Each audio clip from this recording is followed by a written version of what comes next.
South, who will be leading us in the singing of the national anthem today. Oh, Canada, our home and native land, true patriot love in all of us commend. Car ton bras s'est porté le pays, il s'est porté la croix. Ton histoire est une épopée des plus brillants exploits. God keep our land glorious and free. Oh, Canada, we stand on guard for thee. Oh, Canada, we stand on guard for thee. Bravo! Let the doors be opened que l'on ouvre les portes. Statements by members. Déclaration de député. The Honourable Member for Winnipeg Centre. Thank you so much, Mr. Speaker.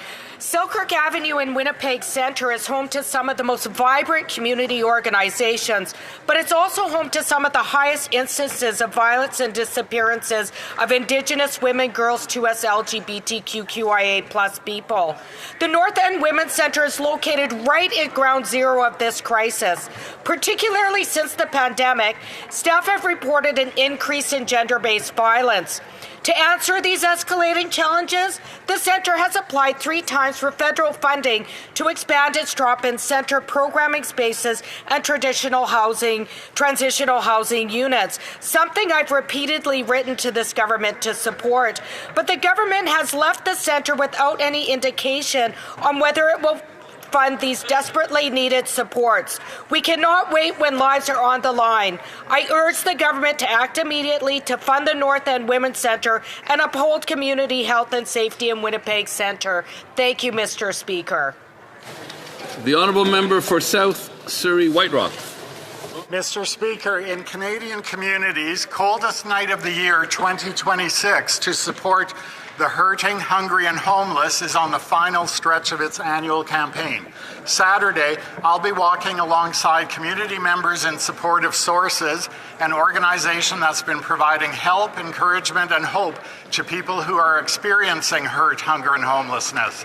For me, this walk is about showing up. It's about reminding people that they're not invisible and that their community cares.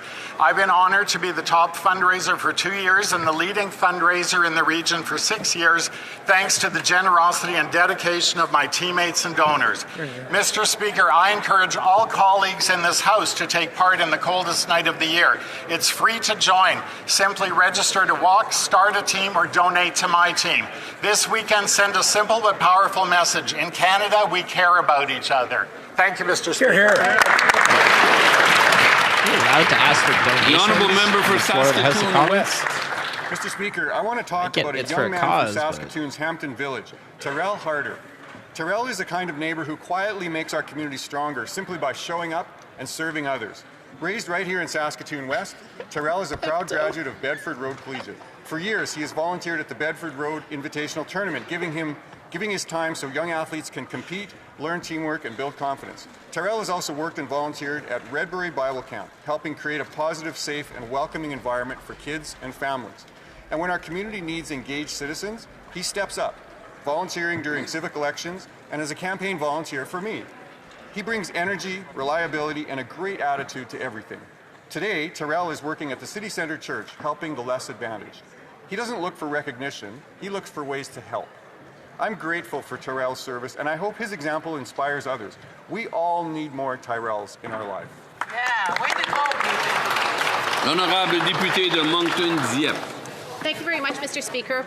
Mr. Speaker, former Mayor George LeBlanc, who passed away February 3rd of this year after a long illness, was a leader in every way.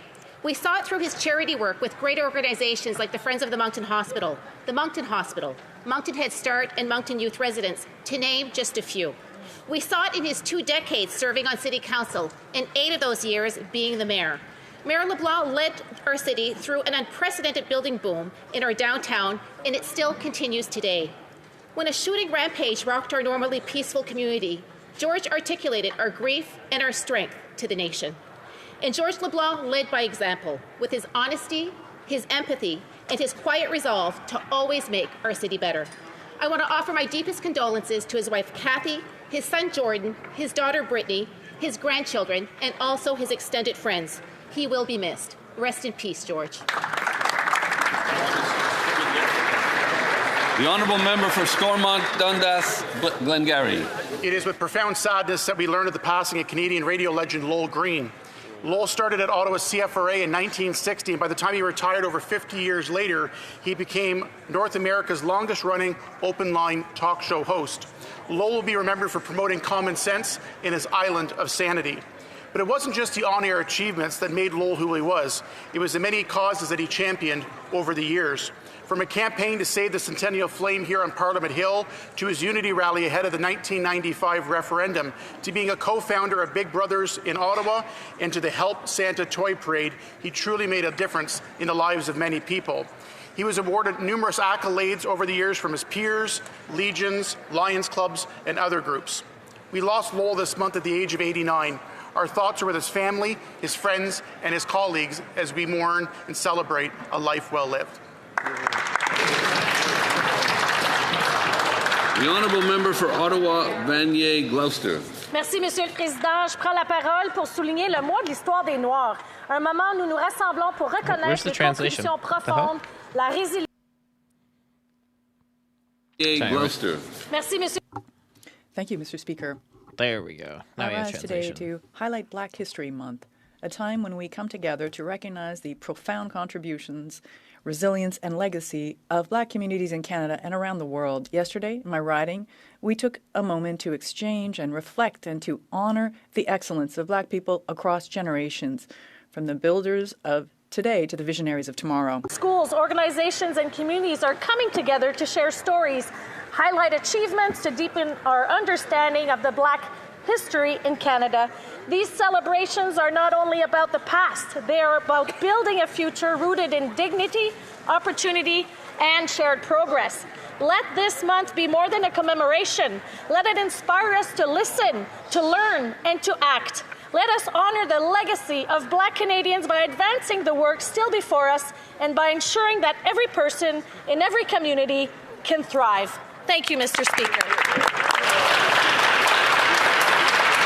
The Honourable Member for Calgary Knowles Hill. Eliana Makanalani, my granddaughter. You will be born in a few short months into a world where they've mechanized human thought. Every day now I wonder about the unique challenges you will experience because of it, what the societal impact will be, whether the value of the data that you produce comes to outweigh the value of your labor. The insecurity of knowing thinking machines could bring automated war. The impact of the consolidation of wealth and power into the hands of the few who own them. And the blurring of what it means to be a human if humanity comes to rely on machines to reason for us. I stand here today to warn my colleagues in this place that these are issues we cannot afford to ignore, and pray that we will find a path for your generation that brings you peace, prosperity, and justice. May you forgive us if we don't. The Honourable Member for Spadina Harbourfront. For the super chat. Mr. Speaker, as we welcome the Lunar New Year, I send my warmest greetings to the Vietnamese Canadian community and to everyone celebrating across my riding of Spadina Harbourfront. The Year of the Horse calls us forward with energy, renewal, and perseverance. It is a time to gather with family, honor our elders, and reflect values such as resilience, generosity, learning, and service. In recent weeks, I've had the privilege of celebrating with Vietnamese communities from the Vietnamese Association of Toronto, the Vietnamese Women's Association of Toronto, to the waterfront neighborhood houses, Lunar New Year celebrations, and Small World Music's Chao Thut Festival. Each gathering reflects the pride, strength, and cultural richness that Vietnamese Canadians bring to our country. As a proud daughter of this community, I remain deeply grateful to the generations whose sacrifices made greater representation possible. May this new year bring happiness, health, and prosperity. Chúc mừng năm mới. The honourable member for Richmond Centre Marlpole. Mr. Speaker, Canadians are tired of new titles and moving offices. They don't want more announcements. They want results. They want homes.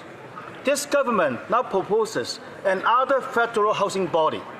But we already have Canada Mortgage and Housing Corporation, Infrastructure Canada, the Department of Finance Canada, and the Canada Lands Company, all working on housing, land, and financing. So, if all these agencies already exist, what exactly will this new body do that they cannot? Will it build homes faster? Will it cut permits? Will it remove taxes like the GST on new homes? No, it will simply add more overhead and administrative delay.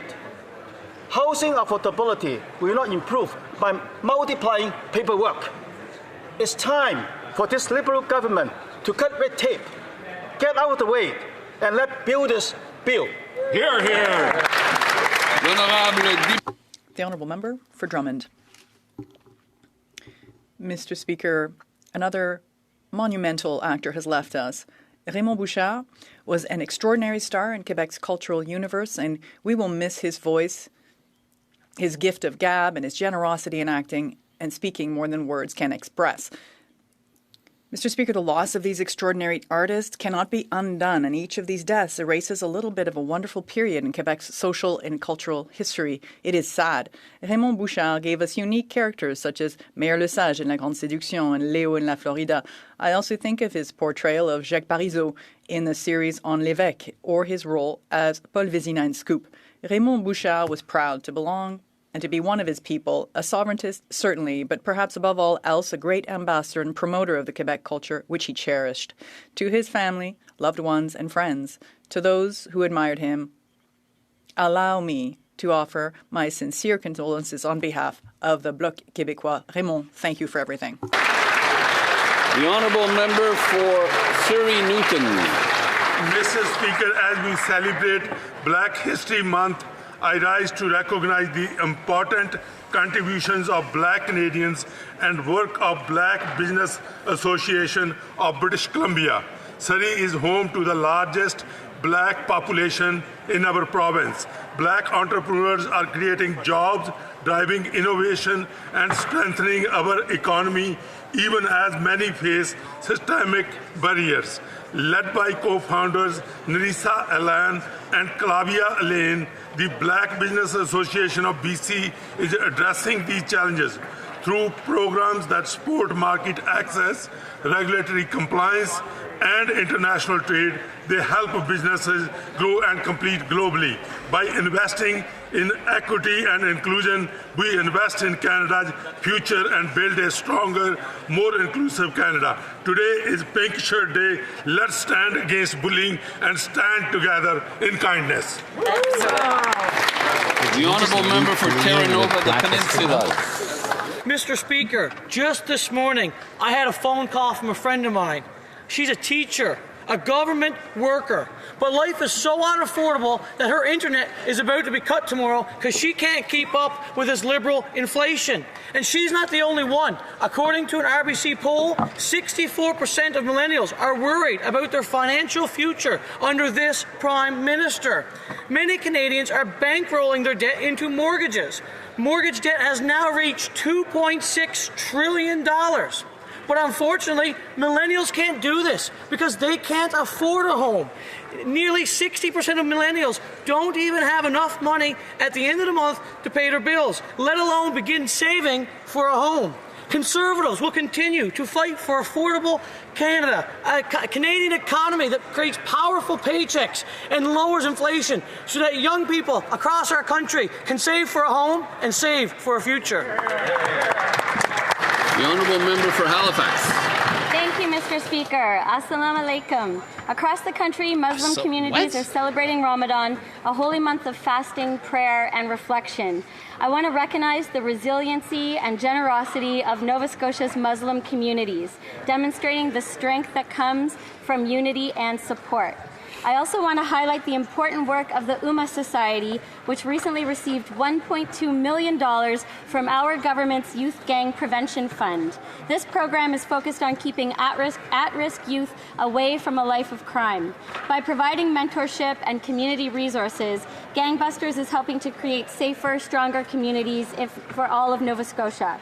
I'm proud to stand with Muslim communities and with organizations like the UMA Society during Ramadan as we work together for a more inclusive and safer Nova Scotia. Thank you, Mr. Speaker. The Honourable Member for Mission Matchtree Abbotsford. Mr. Speaker, Liberals have created an immigration crisis that is straining housing, healthcare and jobs. As of January, non-permanent residents outnumbered unemployed Canadians, and the Liberals are expanding immigration streams that push our young people further away from employment. 6 million Canadians cannot find a family doctor, but taxpayers are now spending $1 billion per year to cover healthcare costs of refugee claimants. And the government has no clear plan for the nearly 3 million temporary residents with permits expiring this year. Canadians deserve a competent immigration minister. Her own caucus isn't confident in her ability to handle these out-of-control problems. It's time for decisive action. Only with strong leadership can we protect Canadians, prioritize jobs for our youth, and secure a sustainable future for our country. The Honourable Member for Alfred Pellan. Monsieur le Président. Mr. Speaker, this Black History Month, I'd like to pay tribute to the individuals and organizations that showcase my community of Alfred Pellan through the essential work of La Colombite Community Centre, a pillar of mutual aid and engagement. I would like to thank its director, Madame Cardi-Rosier, for her leadership and ongoing commitment to families and youth. I'd like to recognize the commitment of Pastor Emmanuel Laurent and Father Claudel Petithomme, whose work contributes to social bonds and the well-being in our community.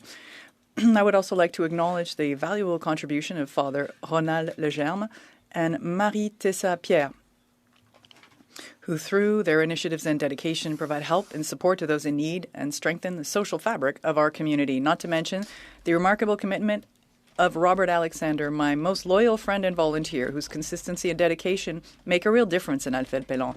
To all these people, thank you for being so committed to Canada's multicultural mosaic. Honourable Member for Red Deer. Mr. Speaker, the Canadian healthcare system is in crisis. 6 million Canadians don't have a family doctor, and wait times have doubled over the past 10 years. But rather than putting Canadians' health first, the Liberal government interim federal health program allows fraudulent and rejected asylum claimants to be bumped to the front of the line, while Canadians pay for it. The Parliamentary Budget Officer says the IFHP will cost $1.5 billion annually to pay for supplementary coverage like vision, counselling and home care. These are things that Canadians don't receive, and yet Liberals make them pay for it. The fraudsters taking advantage of our generosities. Veterans who served our country and young people battling mental health crises are offered nothing by these Liberal government, but rejected refugees get taxpayer-funded psychologists and therapists. A nation that refuses to put its own citizens first is deeply disturbing. I urge the Liberals to reflect what kind of message their vote will send to Canadians on the Hampton South.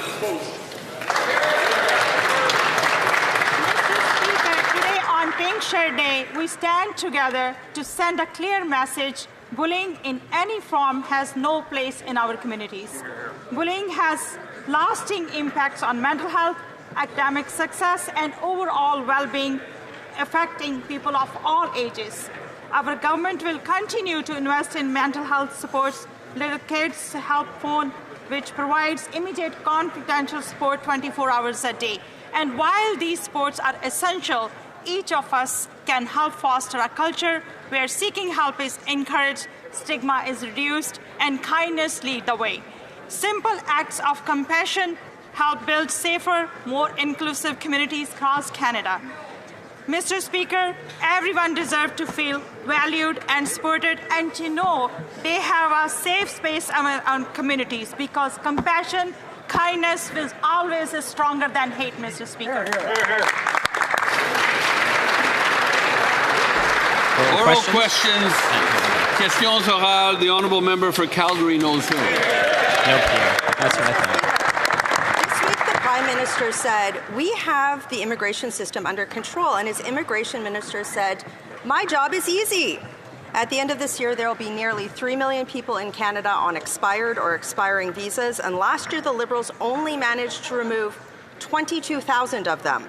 And the Liberals are still issuing hundreds of thousands of new temporary work permits this year. If her job is so easy, what's the minister's plan to get nearly 3 million people to leave? The Honourable Minister of Immigration, Refugees and Citizenship. Thank you very much. The job that I have is never easy. It is one of the toughest jobs in government, and the reason is many Canadians and many people are looking at our government to control immigration and to keep it sustainable. With regards to the temporary, we have targets, we have ranges for temporary residents. Those that are on temporary status have the opportunity to extend. They also have the opportunity to use some of our permanent pathways. Otherwise, they are expected to leave. Good job. The Honourable Member for Calgary Knowles Hill. The immigration minister has been in her job for a year now, and she was appointed to get since she's appointed, we've been getting disgusting stories every other week about non-citizens convicted of serious crime getting leniency in order to avoid deportation. She could have been lobbying her cabinet colleagues to make sure that laws are changed and that victims get the justice that they deserve, but she's done nothing. If the Prime Minister wants to move at a scale and speed not seen in generations, why doesn't he just fire his failed minister now? The Honourable Minister. Thank you very much, Mr. Speaker. On my record and work on immigration, the record speaks for itself. Yes. We're taking back control on the immigration system. We're returning immigration to sustainable levels. Our asylum levels are down by a third. The number of international students is down by a third. The no temporary foreign workers are down by a half. We have exceeded our Francophone immigration targets. We are bringing global talents. From July to October 2025, the population of Canada decreased slightly. We are on track, and we've met all our targets. Good. The Honourable Member for Calgary Knowles Hill. Mr. Speaker, her record sure does speak for itself. In fact, 10 Liberal members of Parliament had comments on her record today.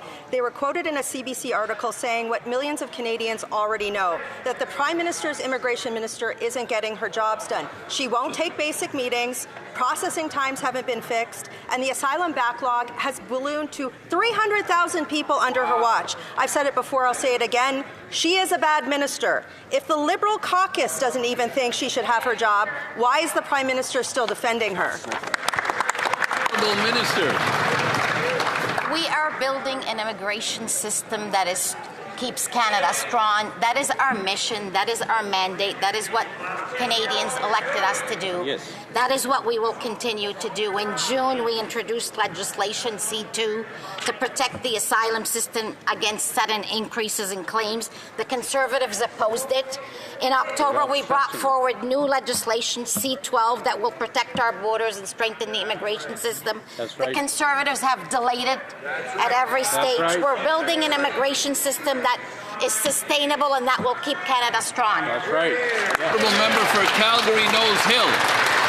Well, Mr. Speaker, today the CBC reported what we all see every day, that the immigration minister's own Liberal colleagues cringe awkwardly as she fumbles her way through serious issues. I've had the misfortune of sitting across from her in Immigration Committee where she can't answer basic questions about bills that she is presented to Parliament. While her infamous salad quote was admittedly crazy, the immigration portfolio is no laughing matter. Under a Conservative government, Canada's immigration system functioned well. It was fair and orderly, but not with this minister. Why does she still have her job? The Honourable Minister. Monsieur le Président, en matière de... Mr. Speaker, on immigration. Oh, wow, this translator's quiet. This government has reduced asylum claims by a third. The number of international students in Canada has gone down by a third. From July to October 2025, the population of Canada slightly decreased after several years.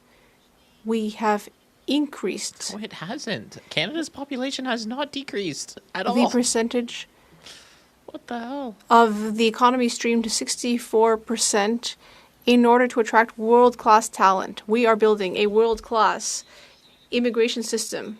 The Honourable Member for Charles-Saint-Charles.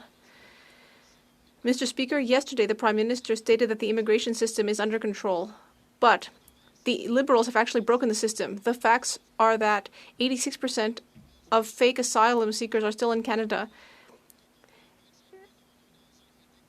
Thousands are still wanted by the CBSA, and appropriate security checks are not taking place. And these individuals are placing pressure on our schools and healthcare system in Quebec. Will the Prime Minister finally fire this minister, the Honourable Government House Leader?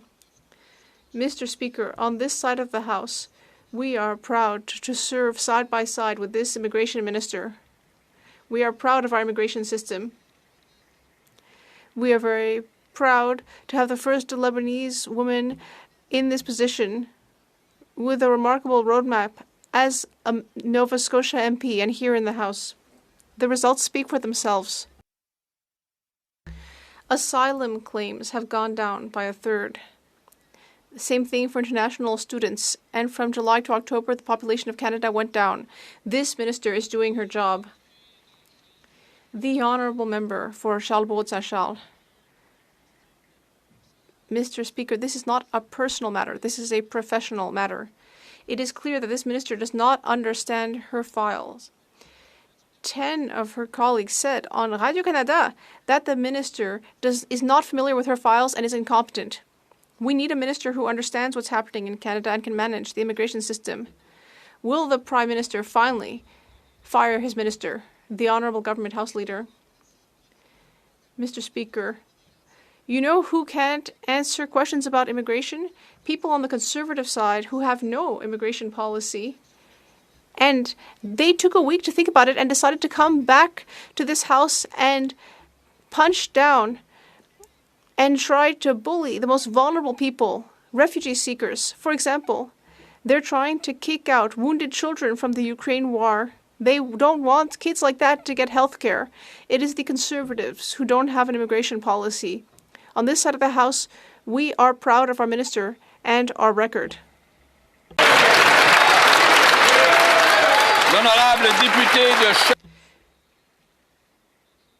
The Honourable Member for Charles-Saint-Charles. Saint-Jean, je m'excuse. I'm sorry, the Honourable Member for Saint-Jean. Mr. Speaker,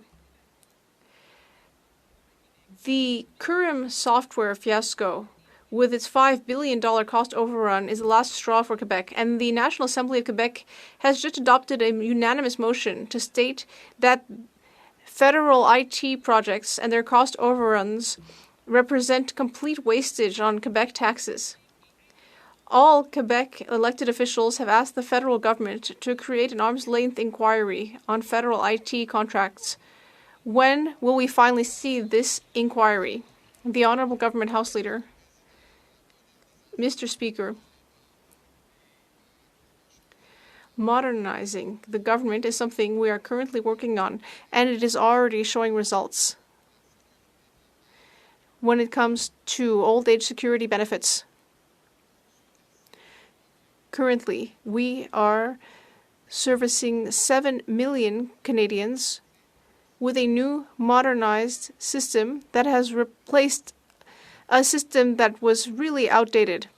The project is in the budget and is part of a much broader modernization project for all Government of Canada benefits. The Honourable Member. Mr. Speaker, the National Assembly unanimously pointed out that the Phoenix software went from an initial budget of $309 million to $5.5 billion, while ArriveCan went from $80,000 to $60 million. And now, Currem has gone from $1.75 billion to $6.6 billion. And yet the Liberals continue to deny that the Currem budget has ended up going over projections, even though the Auditor General already had pointed that out in 2023. Once again, when will there be a public inquiry? The Honourable Minister of Employment. You say things, it doesn't make it true. In fact, the Currem software program is actually under...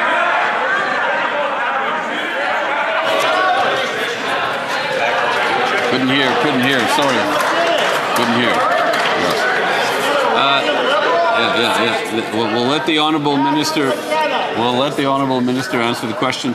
The honourable Minister of Jobs and Families may continue. Mr. Speaker, over and over and over we hear this number that's patently wrong, and I have no other way to say it, Mr. Speaker. This is the largest transformation of the way we deliver benefits in the history of this country. We are moving 3 important benefit programs from paper-based, old-school technology to full modernization where people will be able to apply and are right now able to apply online. Mr. Speaker, this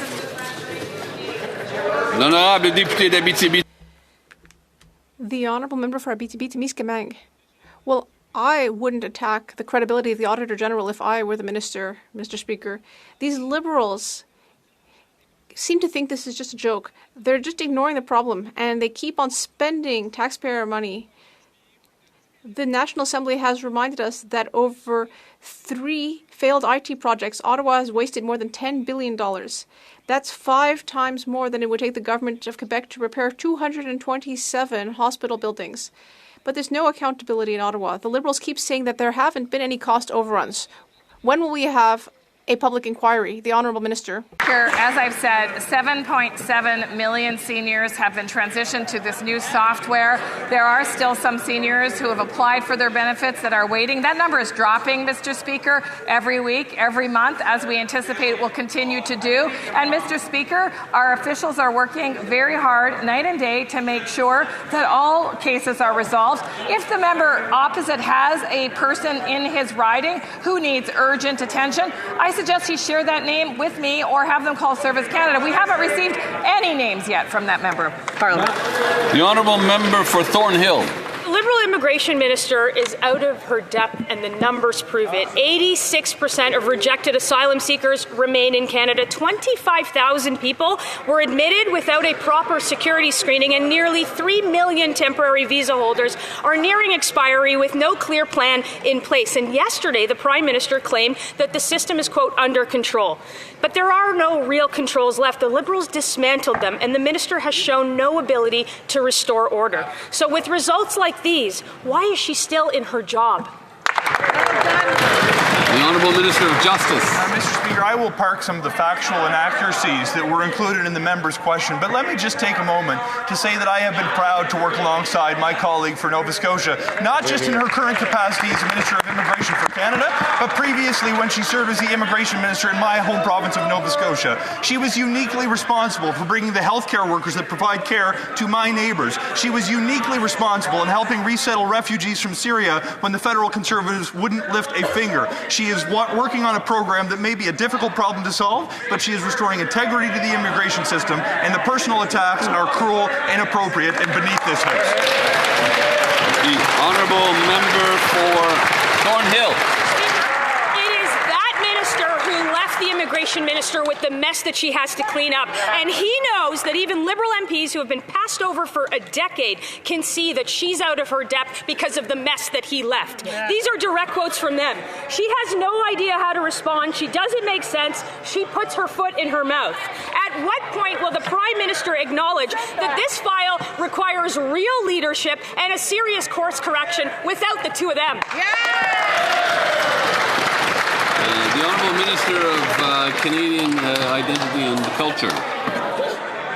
Mr. Speaker, we see what the Conservatives are doing here, pitting Canadians against asylum seekers. Some of them helped us during COVID, deliberately confusing fraudulent claimants against failed asylum claimants. This isn't a dog whistle, it's a foghorn. And I know it's Lent, so I do implore them to show a little grace. So instead of shedding MPs for Lent, Mr. Speaker, which we appreciate, maybe they need to shed this line of questioning. The honourable member for Thornhill. They've just put up a third failed immigration minister to answer for the question. This is actually a really serious issue, and they can talk down members of this House. They can call them bad people all they want, but Canada's immigration consensus is crumbling. Stakeholders aren't getting their calls returned. Controls are gone, putting pressure on housing, on healthcare, and on jobs, and the minister is MIA throughout all of it. The House deserves a straight answer. When is she getting fired? The The Honourable Minister. So, Mr. Speaker, let's assume for a second that the Conservatives actually want to help the situation. Perhaps the member opposite can turn to her right, talk to the Leader of the Opposition, who's changed so many ridings, he's Parliament's own temporary foreign worker, and ask him to stop going around the country pandering to communities, promising them not to be deported, and promising visas for everyone. That might help, Mr. Speaker. The Honourable Member for Regina Capel. Mr. Speaker, they're putting up all the failed previous immigration ministers to speak for her. Mr. Speaker, the Liberal Prime Minister has created a sentencing discount system.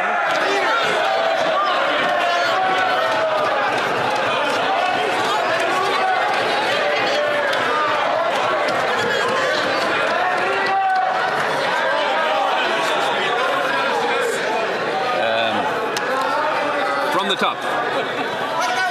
Liberal government has created a sentencing discount system for foreign criminals. The Prime Minister claims that they've got this system under control. Well, let's look at the case of Rajbir Singh.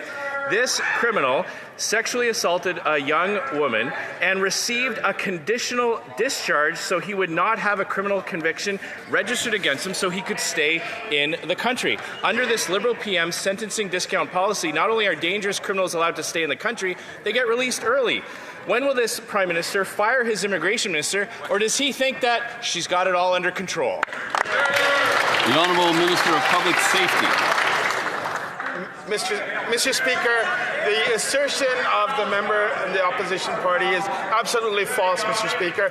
When somebody is before the courts, somebody's facing criminal charges and conviction, they're deemed to be inadmissible in Canada, Mr. Speaker. The Canada Border Service agencies take these very seriously, and they have admissible individuals removed. Last year, we removed over 22,000 individuals from Canada. But let me be very clear. The issue of lawful access is a tool that law enforcement have been asking for.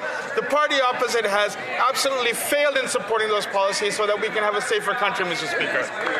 The Honourable Member for Regina Capel. If they had confidence in the immigration minister, then she would be answering these questions herself, Mr. Speaker. Let's take a look at another case. Joyson Lewis assaulted his girlfriend, grabbed her, tearing her shirt in the process, and threw her to the ground when he hit her again.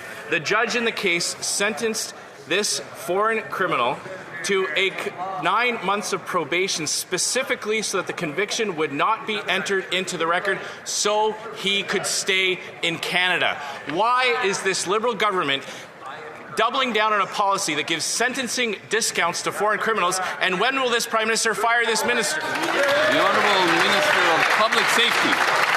Mr. Speaker, Canada is a rule of law country, one that respects the rule of law. Nobody is above the law, Mr. Speaker. And the discounts that this individual is talking about is absolutely false. What I will say is that the Canada Border Service agencies removes those who are inadmissible to Canada, those with criminal penalties. But let me also be very clear, Mr. Speaker. The party opposite absolutely refuses to move on lawful access, a tool that law enforcement has been asking for from coast to coast to coast.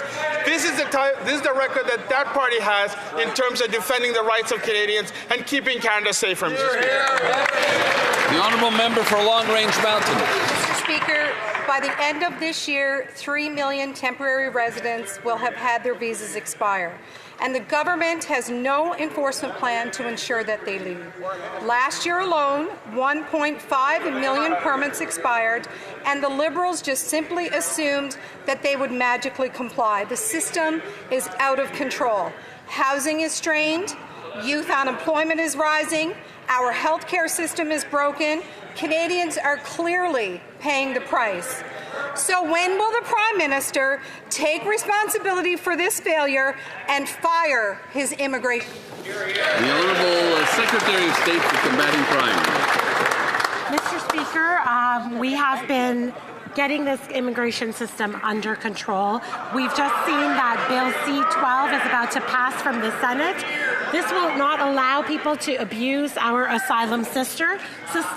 And Mr. Speaker, if they cared so much about crime, they would have passed C-14 a long time ago. We could have had that bill passed back in Christmas time, Mr. Speaker. It's 80 different changes of the Criminal Code of Canada. We're strengthening our criminal code more than we have seen in generations, Mr. Speaker. Honourable member for Long Range Mountain. Mr. Speaker, competence is not talking points, it's measured by results. 33,000 non-citizens listed as wanted by the CBSA is not competent. When 86% of rejected asylum claimants remain in Canada, that's not compassion, that's a system that is not being enforced.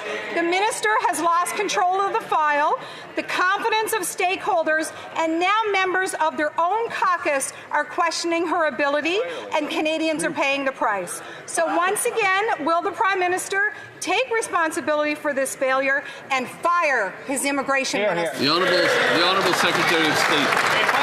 Mr. Speaker, if the Conservatives really cared about these issues, they would support us in our responsible legislation that we are putting forward. We're bringing down asylum numbers, Mr. Speaker, in this country, and we're reducing fraud in our system with the leadership of the immigration minister, Mr. Speaker. If the Conservatives cared, they would stop their divisive politics and their hate tactics, and they would join us in making sure that legislation passes swiftly through this House, and they would stop the obstruction. Right on. L'honorable député. The Honourable Member for Pierre Boucher les Patriotes Verchères. Mr. Speaker, the Liberals have cut $5 billion for public transportation, and Quebec never even got a dime from that fund, but Ontario and Western Canada have received a lot of money. And what's weird is that sum, $5 billion, is exactly the same as the cost overruns for the Currem software, which doesn't even work. So that's $5 billion more for consultants and $5 billion less for public transportation. Why don't the Liberals invest Quebecers' money within Quebec instead of making consultants rich? Thank you, Mr. Speaker. Merci pour la question. The good news, Mr. Speaker, is that we have a Building Communities Fund, strong fund, which includes public transit. This is a $51 billion infrastructure fund that this House has the opportunity to support in the Budget Implementation Act. $51 billion, and a significant percentage of that applies to public transit. We are in talks with the Government of Quebec to pursue the opportunity for public transit investment. We hope to conclude those negotiations and be able to ongoing invest in public transit across Quebec as we have across the country. Thank you, Mr. Speaker. L'honorable député de Repentigny. The Honourable Member for Repentigny. Mr. Speaker, this $5 billion cut to the public transportation fund is being criticized by everyone. The Transit Alliance, a coalition including Équiterre, Trajectoire Québec, Vivre en Ville, and many other organizations. They're all saying the federal government is hurting users, mobility, and its own climate targets. And what's even worse is that Quebec did not get a single dime of this money, whereas Ontario and Vancouver hit the jackpot. Will the Liberals cancel this cut and ensure that Quebec gets its fair share?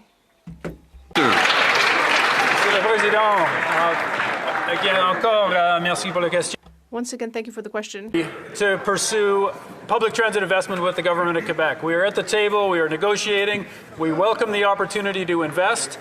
There is significant dollars available in the Build Communities Strong Fund.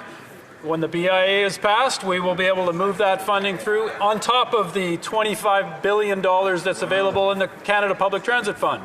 So you add all that up, there's a significant increase to the public transit funding that is available, and there's more flexibility for provinces, territories, and cities to pursue. Thank you. The Honourable Member for Nanaimo, Ladysmith. The Prime Minister falsely claims he has our immigration system under control. But when a non-Canadian on a student visa can spy on his female housemates for 6 months and not get deported, Canadians know the system is out of control. He recorded them in various states of undress, Mr. Speaker. He recorded them using the bathroom. But instead of protecting these women, Liberal sentencing discounts allow immigration consequences to benefit the offender. When did the Liberals abandon vulnerable women? And when will the Prime Minister finally take accountability and fire his immigration minister? The Honourable Secretary of State for Combating Crime. Mr. Speaker, it's completely the opposite. The Conservatives would like Canadians to believe that there is some policy in place. There is no policy in place. The provinces should respond for those types of actions that are happening in provincial criminal courts, not federal policy, Mr. Speaker. If anything, we are strengthening the Criminal Code of Canada to make sure that criminals face the penalties that they should for these outrageous crimes. The honourable member for Nanaimo, Ladysmith. That's not an answer, Mr. Speaker, and this isn't isolated. When a non-citizen can sexually assault someone's 18-year-old daughter twice and not get deported, the system is out of control. This offender was found guilty of sexual assault. The judge knew he would be deported, but then they gave him a discharge and probation so another criminal stays in Canada.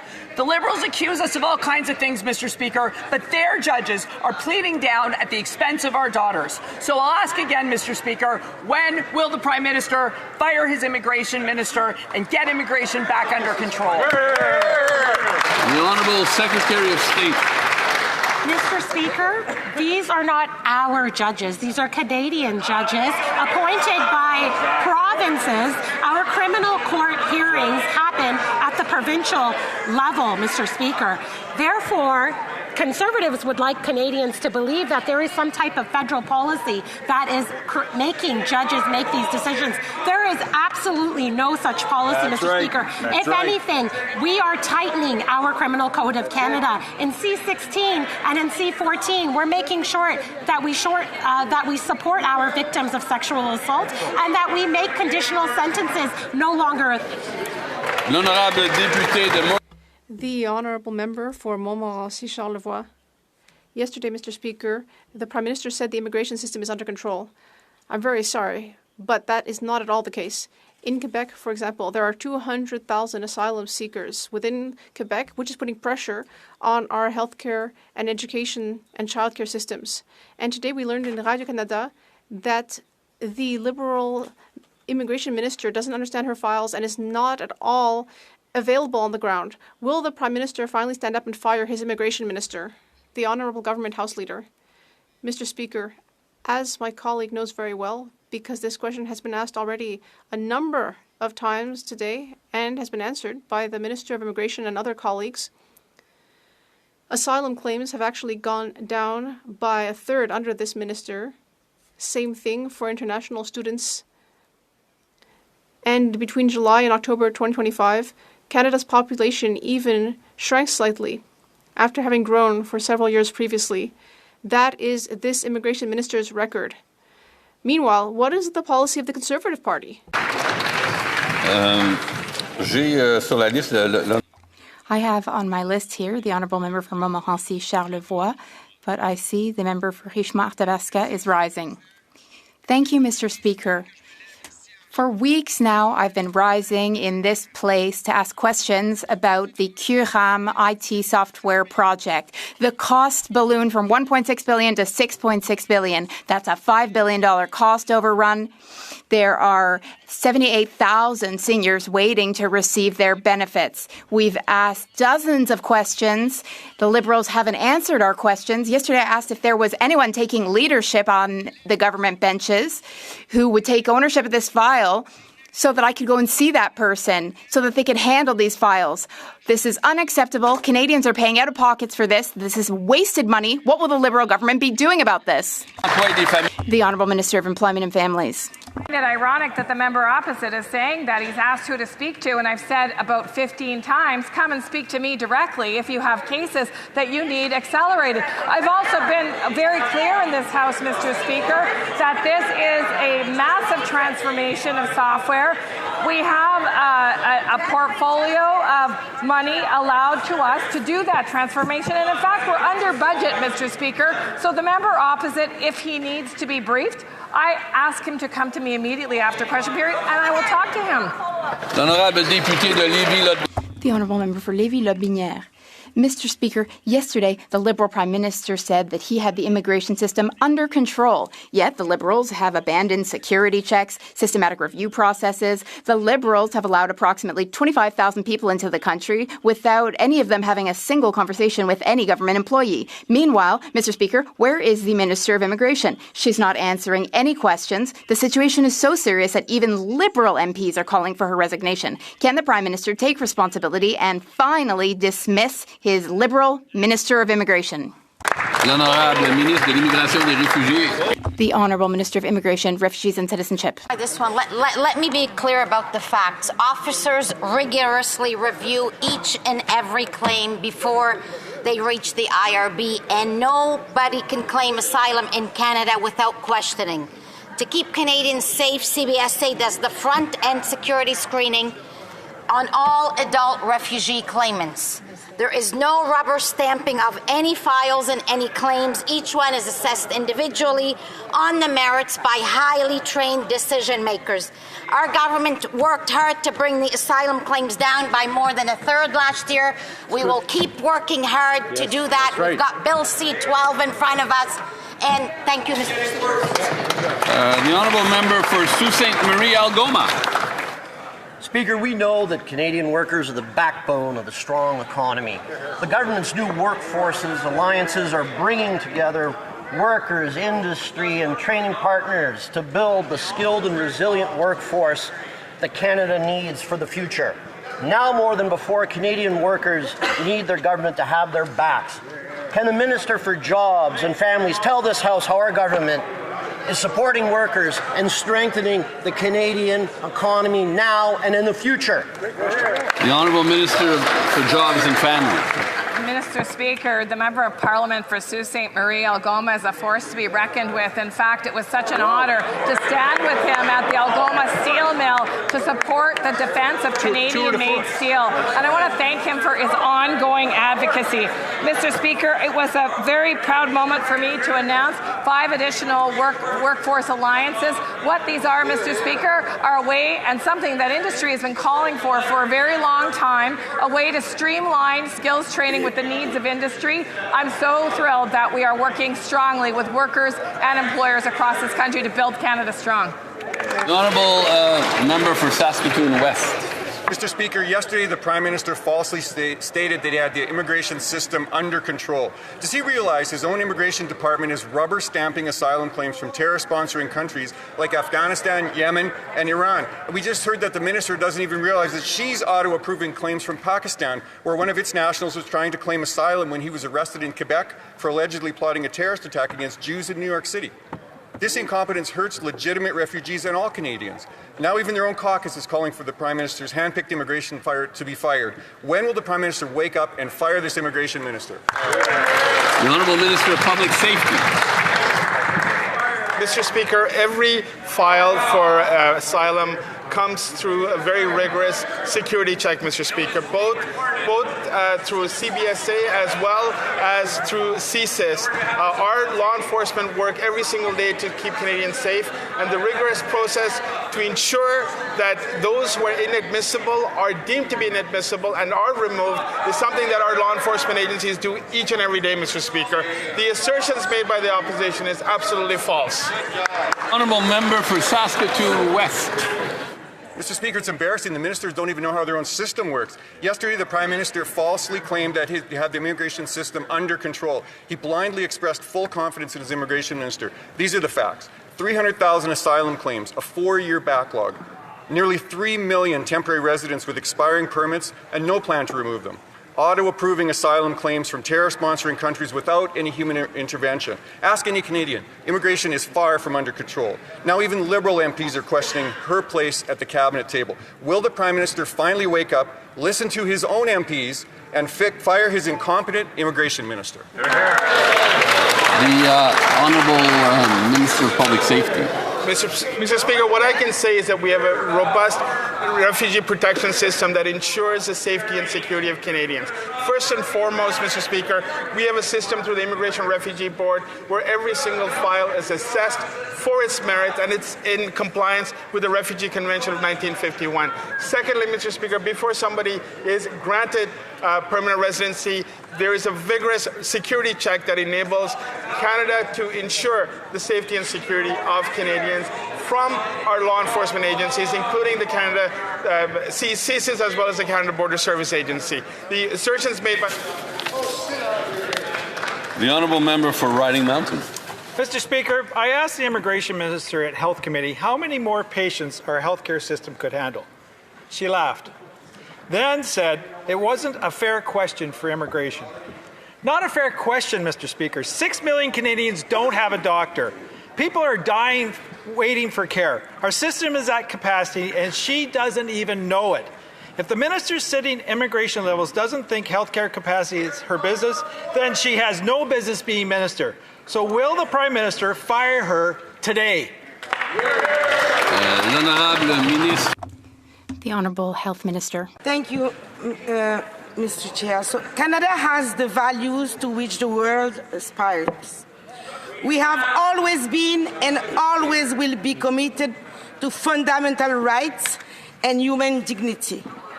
And we believe in our universal healthcare system. Let's not play politics at the expense of asylum seekers. As I just said, we must build a better healthcare system, and we are doing it working with provinces and territories. Thank you. The honourable member for Riding Mountain. Mr. Speaker, the Liberal Immigration Minister falsely told the Health Committee that rejected asylum claimants lose the premium health benefits her government provides. But she was wrong. In fact, her own department had to correct her. Rejected claimants remain fully eligible for premium health benefits like physiotherapy and home care under the interim federal health program. A minister who doesn't know her own program has no business running it. Will the Prime Minister take accountability and fire his immigration minister?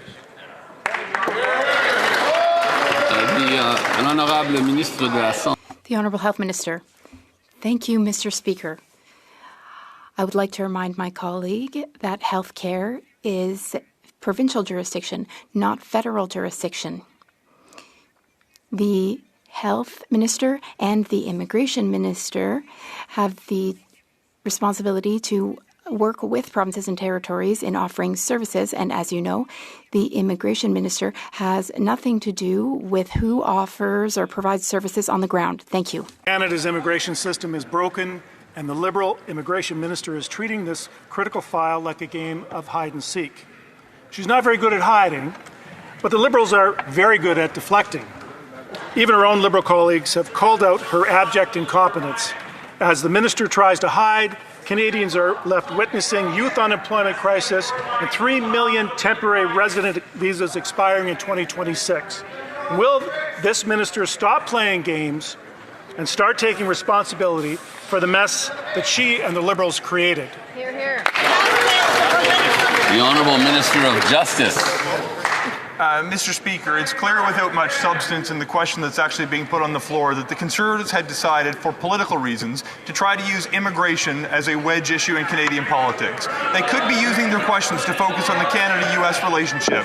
They could be using it to focus on how we can improve healthcare, how we can grow the economy. But no, for more than 10 years that I've been elected as a member of Parliament, time and time again, when things get tough, the Conservatives pivot to attacking newcomers. We are dealing with, in some instances, some of the most vulnerable people in the world. I wish we could focus on... Whoa. There's a lot of noise coming from that side. I know there's some coming from the end over there, and I've got my eye on a certain member over there, but there's a lot of noise coming from that side. So, okay. The Honourable Minister may continue, but please let's keep it down. I'll conclude very quickly, Mr. Speaker. This is a time for thoughtful debate on policy solutions that will advance the country's interests, not a time for immature name-calling. The Honourable Member for Leduc-Wetaskiwin. Less than a year ago, the Liberal election platform promised that the federal deficit would be limited to an already eye-popping $62 billion. That deficit exploded to $78 billion in the fall, with billions more added since. Our federal debt is now nearly 2.5 times what it was just a decade ago. Meanwhile, the Toronto Star warns this morning that Canadian household debt has risen to a record $2.6 trillion. How have we gone in just a decade from a country with a balanced budget and the richest middle class in the world to a country where Canadians are taking on record personal debt to pay off bills passed down to them by their own federal government? Unbelievable. Yep. The Honourable Parliamentary Secretary. Debt and deficit that are fiscally sustainable, because the IMF has testified to that fact. The Bank of Canada has testified to that fact. We continue to put in measures, of course, to build up the economy. And opportunities agenda is exactly what this country needs right now. We have seen this government move ahead to ensure that the resources of this country get to market, to build up infrastructure, to make sure that this country can compete on a global level in a changing international landscape. If Conservatives want to be serious, they can join us in those initiatives by pursuing policies that are thoughtful, or they can keep playing games. The Honourable Member for Leduc-Wetaskiwin. Well, under the Liberals' new leadership, Canada's multi-front economic crisis has gotten objectively worse. The Liberal Prime Minister himself promised the $62 billion deficit. Their own budget shattered that promise, adding $16 billion in new debt, and they've added billions more in recent weeks. Young Canadians are taking on record personal debt to pay the bill. According to RBC, 64% of millennials are anxious about their financial future as monthly costs squeeze budgets. Which Liberal minister will stand now to explain to those young Canadians why they should take on more personal liability and stress to cover ever-increasing Liberal debt? The Honourable Parliamentary Secretary. You know, it's interesting. The Conservatives never tell us what they would cut.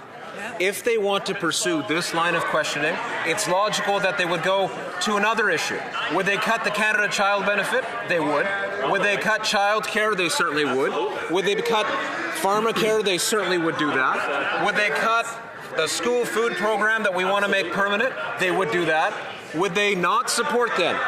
These measures, they never have, they never will. What about a long-term focus, an opportunities agenda, jobs, a focus on families, youth? All those things are at stake, and we're pursuing exactly that. They should join us. The Honourable Member for Newmarket Aurora. Mr. Speaker, millennials were told that if we worked hard, play by the rules, and plan for the future, we could build a stable life here in Canada. But a recent RBC poll shows that 57% have nothing left after paying their monthly bills, and 4 in 10 believe that they may never be debt-free. After years of soaring housing costs, persistent inflation, and higher taxes, my generation is carrying record personal debt while also being handed this Liberal government's debt to pay for. When will they stop loading debt onto our generation so young Canadians can build a life and not just struggle? The Honourable Secretary of State for Sport. Mr. Speaker, once again, the Conservatives are demonstrating that they have no credibility on affordability because they're ignoring all of the recommendations that the experts are making in order to pursue a more equitable future in Canada, Mr. Speaker.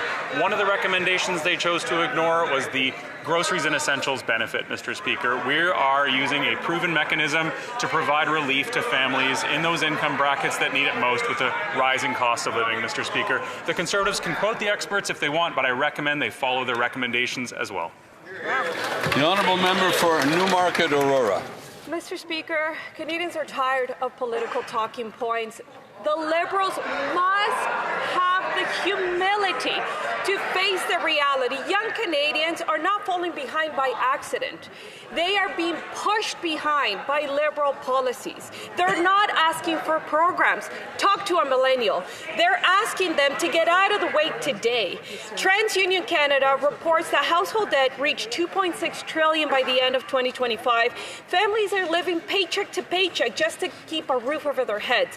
When will this Liberal government realize you cannot spend your way to affordability and finally focus on bringing down... The Honourable Secretary of State.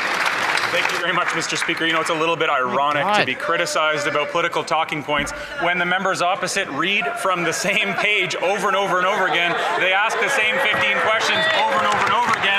They don't write their own questions. recommendations. There's no creativity from that side, Mr. Speaker. I think the level in this debate deserves a little bit more. On housing, Mr. Speaker, we've invested $13 billion in non-market housing through Build Canada Homes, Mr. Speaker, after a successful pilot, a $1.5 billion pilot on co-op housing, Mr. Speaker. These strategies are working. Rents are coming down. Home ownership is within sight for young people, and that's because of the policies of this government. The Conservatives have a choice. They can get on board or not. The honourable member for South Shore St. Margaret's. Speaker, in South Shore St. Margaret's, Hallbold Industries is one of the companies in my riding that is proving that advanced manufacturing for defense isn't just an urban story, it's very much a rural one. Rural communities have the talent and the capacity to help Canada meet its defense needs. Can the Secretary of Defense for Procurement explain how the new defense industrial strategy will expand opportunities for rural manufacturers like Hallbolt's and create good-paying jobs for all Canadians? Thank you. Secretary of Defense, Secretary of State for Defense Procurement. Thank you, Mr. Speaker, and I want to thank the member for South Shore St. Margaret's for advocacy for Nova Scotia's manufacturing, like Hallbolt Industries. Companies like this prove that advanced defense manufacturing is thriving in rural Canada. Our defense industrial strategy makes procurement a driver of growth. In Atlantic Canada, the sector supports 10,000 good-paying jobs. Through the Defence Investment Agency, at least 70% of our defence spending will focus on generating jobs and investments here at home. That makes work in communities like Chester and faster delivery for equipment to the Canadian Armed Forces. Thank you. The honourable member for Richmond Hill South. The hope of ever owning a home is slipping away for young Canadians. Nearly half of young Canadians are forced to move out of their communities they grew up in because they can no longer afford the Liberal housing hell. From 2019 to 24, for every 100 new adults added to our population, there were only 12 housing starts intended for ownership. This is less than half the pace of previous decades. Now a new CIBC report confirms what young Canadians already know. Homes are still too expensive to buy and not profitable to build. After years of Liberal rhetoric and red tape, when will this government finally scrap the GST on all new homes and let young Canadians build a life? The Honourable Minister for Housing and Infrastructure. Mr. Speaker, well, the good news is there is a tax break for first-time home buyers coming. Thank members of this House for standing up for our young people. And this is really what we're seeing now, is we're seeing prices start to come down, rents come down, home prices coming down. We see that in the new CMHC Housing Affordability Index report that came out this morning. The trend is in the right direction, but we have to double down. We have to focus on delivering Build Canada homes, $13 billion for affordable housing. We have to make sure that this entire House is committed to bringing down the price of housing for young Canadians. Excellent. The honourable member for Richmond Hill South. Instead of laying foundations for homes, this Liberal government is laying foundations for another bureaucracy. This Liberal Prime Minister promised to build at a pace not seen since the Second World War. Yet a recent report from the government's own housing agency says that home building is expected to drop in each of the next 3 years, with housing starts in 2028 falling as much as 18% compared to last year. That's 55% below what is necessary to meet the Prime Minister's own targets. Instead of building homes, they're building roadblocks for the fourth Liberal housing bureaucracy. When will the Liberals finally admit that they themselves are the problem? Honourable Minister. Thank you, Mr. Speaker. Well, again, to the member opposite, our next steps are critical. And the next step that this member can take is supporting the Build Canada Homes Act and making sure that this government has every tool available to invest in affordable housing. What a good idea. We have $13 billion labeled for non-market housing that will leverage tens of thousands of units of affordable housing, from rental to affordable home ownership. That's a good idea. We need everybody on board with this, Mr. Speaker. This is not a time to take pot shots. It's not a time to fall back on a failed record that the Conservatives have on housing. Thank you. The honourable member for York Durham. A new report from CIBC confirms what young Canadians already know. The dream of home ownership is slipping away. In fact, the bank says prices are too high to buy, and that the average down payment in Ontario is now nearly $300,000. That's an impossible number. But behind that number, Mr. Speaker, a young family who can't buy a home, start a family, or build a life. The bank says that unless we cut the cost of homes, things will only get worse. So here's our suggestion. Cut the cost of GST on all new homes. Will the housing minister agree to that? The Honourable Secretary of State for Financial Institutions. Mr. Speaker, you'll forgive us.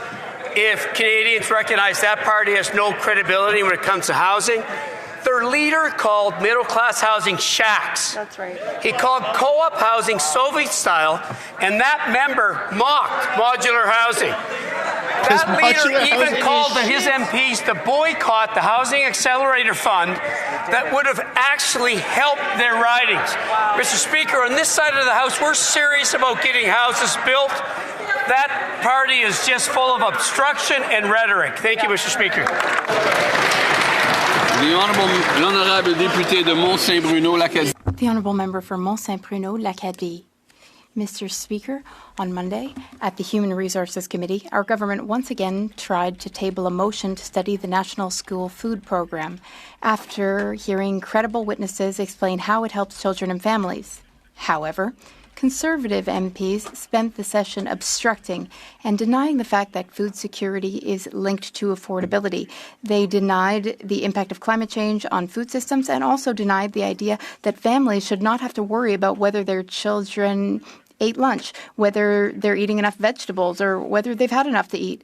Can the Secretary of State for Children and Youth tell this House how the National School Food Program helps children eat well and helps families worry less? Waited that long. Honourable Secretary of State for Children and Youth. Merci, Monsieur le Président. Et d'abord, Mr. Speaker, I thank my colleague, the member for Mont-Saint-Bruno-L'Acadie, for his question. If the Conservative Party wants to talk about food insecurity, they should support the school food program. A new study by the Breakfast Club of Canada shows that when children eat well at school, their academic performance improves. Child health improves, and this program also helps families reduce their food spending. While they engage in pointless obstruction, we will continue to listen to educators and experts. Thank you, Mr. Speaker. Brantford South, Six Nations.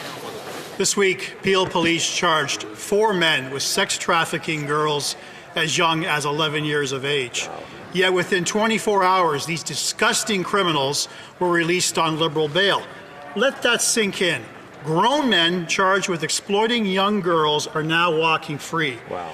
This is an absolute disgrace. This is what a broken justice system looks like. Yep. Enough is enough. When will this government stop coddling the worst criminals in our society and finally stand on the side of innocent children? Here, here. Honourable Secretary of State for Combating Crime. Thank you, Mr. Speaker. Just today, I was with Peel Regional Police at a human trafficking symposium, and we talked about these issues with survivors. It's really important that criminals of this type, this heinous crime, get the sentences that they deserve, and that is why, Mr. Speaker, we brought in place bail reform.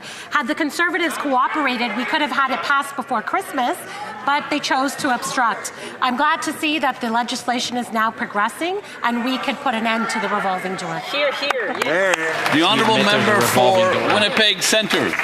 Mr. Speaker, today Indigenous women, girls, and Two-Spirit people are meeting with government officials to discuss safety in communities impacted by resource extraction. Yet this follows a budget that included zero funding for MMIWG and the Liberals' exclusion of Indigenous women in the development of Bill C-5, despite the high rates of violence around these projects.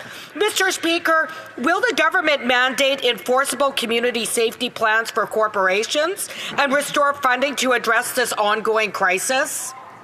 The Honourable Minister for Women and Gender Equality. We owe it to survivors and those we've lost to act and prevent gender-based violence. As we advance these major projects, we're working with communities to protect women, girls, and gender-diverse people. Through our National Action Plan, we're strengthening prevention and ensuring that survivors can access those supports. This is how we ensure progress never comes at the expense of the safety of women and girls in our country. Thank you, Mr. Speaker.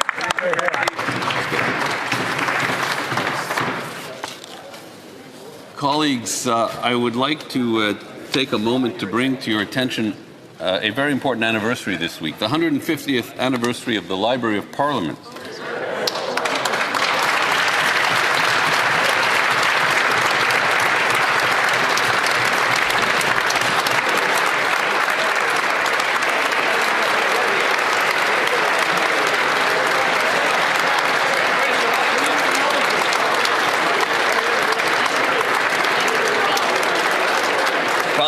pendant 150 ans, des For 150 years, parliamentarians could count on this treasure of information.